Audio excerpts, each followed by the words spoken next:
কি আয়াত, কি বলতে মানে একটা আয়াতে আল্লাহ শুধুমাত্র বলছেন যে মানুষকে কেন সৃষ্টি করছেন। কোরআনের ভিতর গোটা কোরআনে এক্সপ্লিসিটলি স্পষ্টভাবে একটা আয়াতে বলছেন। আমি অনেকবার এখানে বলছি আপনাদের মজলিসে বাইশে, আবারও বলতেছি। এটা হচ্ছে ওয়ামা খালাকতুল জিন্না ওয়াল ইনসা ইল্লা লিয়াবুদুন। আপনারা জানেন, অনেকে মুখস্থ আছে, সূরা জারিয়াতের 56 নম্বর আয়াত। আমি জিন এবং মানুষকে কেবলমাত্র আমার ইবাদতের জন্য সৃষ্টি করেছি। এইখানে এই কোট, এটা কোট করার পরে মোহাম্মদ আসাদ বলতেছেন, পড়ে শোনাই আপনাদের, বাংলাটা পড়ে শোনাই হুবহু।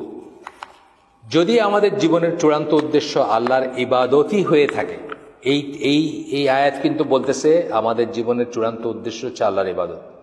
অর্থাৎ আল্লাহর ইবাদত ছাড়া আমরা দুনিয়ার লিডার হয়ে যদি মারা যাই, বারাক ওবামা ডোনাল্ড ট্রাম্প হয়ে মারা যায়, আমাদের জীবনটা 16 আনায় বৃথা। যদি এটা ছাড়া, যদি আমাদের জীবনের চূড়ান্ত উদ্দেশ্য আল্লাহর ইবাদতই হয়ে থাকে, তাহলে এই জীবনের সবকিছুকে এবং সব দিককে একত্রে একটা একক মৌলিক নৈতিক দায়িত্ব হিসাবে চিন্তা করতে হবে। তাইলে সারা জীবনটাকে একটা টোটালিটি হিসাবে চিন্তা করতে হবে। আমার জীবনের সবটুকু হচ্ছে আল্লাহর ইবাদত, ছোট থেকে ছোট, বড় থেকে বড়, সবকিছু মিলায় হচ্ছে আল্লাহর ইবাদত। কারণ আমাকে এই জন্য যদি সৃষ্টি করা হয়ে থাকে, তাহলে আমার জীবনের সবকিছুতে আল্লাহর ইবাদত রিফ্লেক্ট করতে হবে, আল্লাহর আনুগত্য রিফ্লেক্ট করতে হবে, সেটা প্রতিফলিত হইতে হবে। আচ্ছা, সেক্ষেত্রে আমাদের সকল কর্মকাণ্ড, এমনকি আপাত দৃষ্টিতে যেগুলোকে একদম সাধারণ মনে হয়, সেগুলো ইবাদত হিসাবে সম্পন্ন করতে হবে। একদম সাধারণ যেটা মনে হয়, এই এক গ্লাস পানি খাওয়া, এটা কোনো ব্যাপারই না, তাই না? পশ্চিমা ওয়ার্ল্ডে বা কোথাও এটা নিয়ে কি কেউ চিন্তা করে যে এক গ্লাস পানি কেমনে খাইলাম? আমাদের কিন্তু এখানেও চিন্তা করতে হবে যে এক গ্লাস পানি কিভাবে খাইতে হবে, কিভাবে খাইলে আল্লাহ সন্তুষ্ট হবেন, কিভাবে খাইলে রাসূলের কথা পালন করা হবে, এবং কিভাবে খাইলে সওয়াব হবে, কিভাবে খাইলে গুনাহ হবে। ডান হাতে খাবো, বিসমিল্লাহ বলে খাবো, মন্দ মানে রয়ে রয়ে খাবো, গড়গড় করে না, হ্যাঁ, আসে না? আদব আসে না? সুন্নাহ আসে না? এই কাজগুলো যদি আমি আল্লাহর কথা মনে রেখে, রাসূলের কথা মনে রেখে করি, এই প্রত্যেকটা কাজ ইবাদতের কাজ। উল্টাটা যদি না করি, বা হাতে খাইলাম, হাঁটতে হাঁটতে খাইলাম, দাঁড়ায় খাইলাম, বা একটা কিছু করলাম, বুঝছেন না, তাইলে কি ইবাদতের উল্টাটা, নেগেটিভ যেটা, সেটা হবে আমার। এটাই বলতেছেন। সচেতনভাবে এইভাবে সম্পন্ন করতে হবে। এগুলি সবই আল্লাহর সার্বিক পরিকল্পনার অংশ। অনেক বড় একটা কথা বলছে, প্রতিটি জিনিসের ভিতরে মঙ্গল আছে, কল্যাণ আছে, এবং আল্লাহর পরিকল্পনার অংশ। যেমন ধরেন, দাঁড়ায় পানি খেলে কি হয়? পানিটা সোজা গিয়া আপনার স্টমাকে বা এসোফেগাসের নিচে এক জায়গায় হিট করে, যে জায়গাটা ফুটা হয়ে যেতে পারে যদি দীর্ঘদিন আপনি দাঁড়ায় পানি খান। বসে পানি খেলে কি হয়? আস্তে আস্তে জিনিসটা নামে, হিট করে না কোথাও গিয়ে, বুঝছেন তো? আস্তে আস্তে পানিটা ভেতরে যায়। এইভাবে দেখবেন আপনি বসে পেশাব করলে কি হয়? ইউরিনারি ট্র্যাক্টটা এমনভাবে আল্লাহ ডিজাইন করছেন, স্কোয়াট করে পায়খানা করলে কি হয়? আপনার পায়খানাটা ক্লিয়ার হয়। কোমরে পায়খানা করলে সেটা হয় না। মানে এইভাবে দেখবেন যে সুন্নায় যা কিছু বলা হয়েছে, প্রত্যেকটা জিনিস একটা বড় ডিজাইনের অংশ, যে এই জীবন ব্যবস্থা আমি তোমাদেরকে দিলাম। আল্লাহ বলতেছেন যে এটা হলো সিরাতুল মুস্তাকিম, এটার উপর থাকবা। সূরা আল আনামের 153 নম্বর আয়াত সম্ভবত, সিরাতুল মুস্তাকিম এর উপর থাকবা, এটা আমার পথ, যদি অন্য কোনো পথে যাও তাহলে বিচ্যুত হয়ে যাওয়া। ভাই সামারিটা বললাম আমি। সচেতনভাবে সম্পন্ন করতে হবে। এই মানে কি, এগুলি সবই আল্লাহর সার্বিক পরিকল্পনার অংশ, মানে আল্লাহর ডিজাইন। এইটা করলে জীবন বেস্ট চলবে, এটা করলে আখিরাত এবং দুনিয়া এবং আখিরাতে বেস্ট করলাম, সবচেয়ে ভালো জীবন চলবে। আচ্ছা, তা মানে ইসলাম আমাদের শিক্ষা দেয় যে প্রথমত মানব জীবনের বহুমাত্রিক কর্মকাণ্ডের সকল ক্ষেত্রে স্থায়ী ইবাদতই হচ্ছে জীবনের সত্যিকার অর্থ বা উদ্দেশ্য। সকল ক্ষেত্রে স্থায়ী ইবাদত মানে সকল ক্ষেত্রেই ইবাদতের চিন্তা করবেন আপনি, এবং সেই মতো জীবন যাপন করবেন।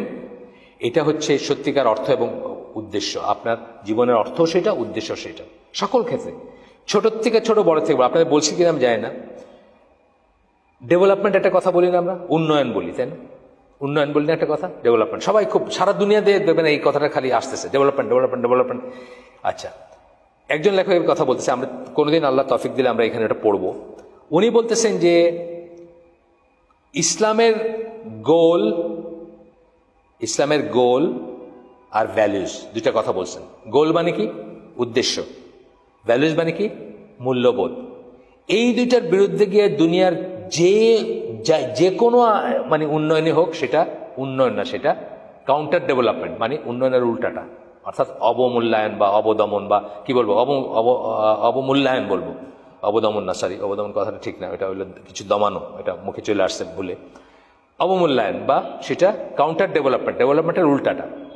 উদাহরণ দিই আমি, যেমন আপনি চিটাগাং পোর্টে আপনার একটা মেশিনারি আসছে, এই মেশিনারিটা একদিনে $1000 আপনাকে প্রোডাকশন দেয়। আপনি ওটাকে শফিপুরে বা ওই ওই কি বলে গার্মেন্টস ইন্ডাস্ট্রিগুলো যেখানে আছে ওইখানে আইনে যদি আপনি বসাই দিতে পারেন, একদিনে $1000 পাবেন আপনি, মানে লাভ হবে আপনার, বা অর্থ আসবে, আপনার পয়সা আসবে। কিন্তু এটা স্বাভাবিক পদ্ধতিতে আসতে 1 মাস লাগবে।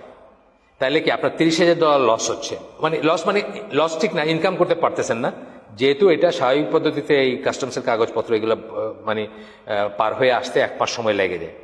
এখন আপনি কি করলেন, আপনি চিন্তা করলেন যে আমি যদি $1000 এক জায়গায় ঘুষ দিয়ে যাই বা স্পিড মানি দিয়ে যাই, তাহলে এটা 2 দিনের ভিতরে চলে আসবে এখানে।